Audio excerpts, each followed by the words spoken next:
Ukiangalia thamani ya shughuli za maendeleo ambazo tunazifanya zinategemea sana uhai wetu, na uhai huu unalindwa na uwepo wa amani kwenye mazingira haya.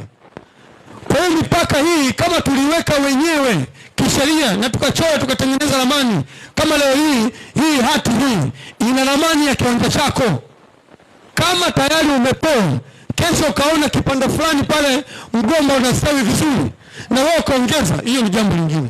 Mpaka wako huu, tumia shughuli zako za maendeleo kwenye mipaka ya kwako. Hati hii ukija kusoma utakuja kuonyeshwa humu ndani nini matumizi ya eneo hilo. Kwa hiyo itaonyesha ukubwa, sehemu kilipo, aina ya matumizi na muda wako wewe kumiliki eneo hilo. Hati hii hapa. Kwa hiyo hati hii kwako ni dhamana ya rasilimali uliopewa. Kwa hiyo una wajibu wa kuona thamani ya kipande cha ardhi unachopewa leo.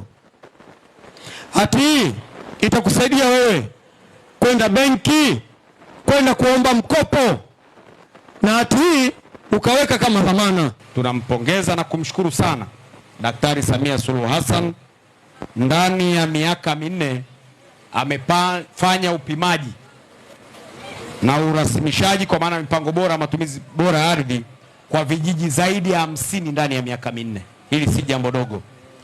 Wakati mimi nafika vilikuwa viko vijiji kama 20 na ambavyo vimefanywa mpango wa matumizi bora ya ardhi.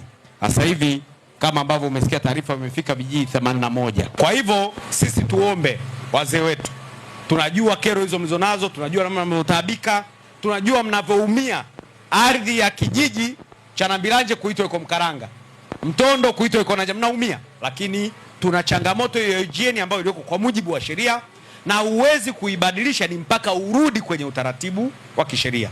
Kwa Mheshimiwa Naibu Waziri, nilifikiri hilo liseme ili ulielewe. Lakini la pili ni swala la mpaka wetu na ambao limesemwa hapa, mpaka wetu na Chingwea.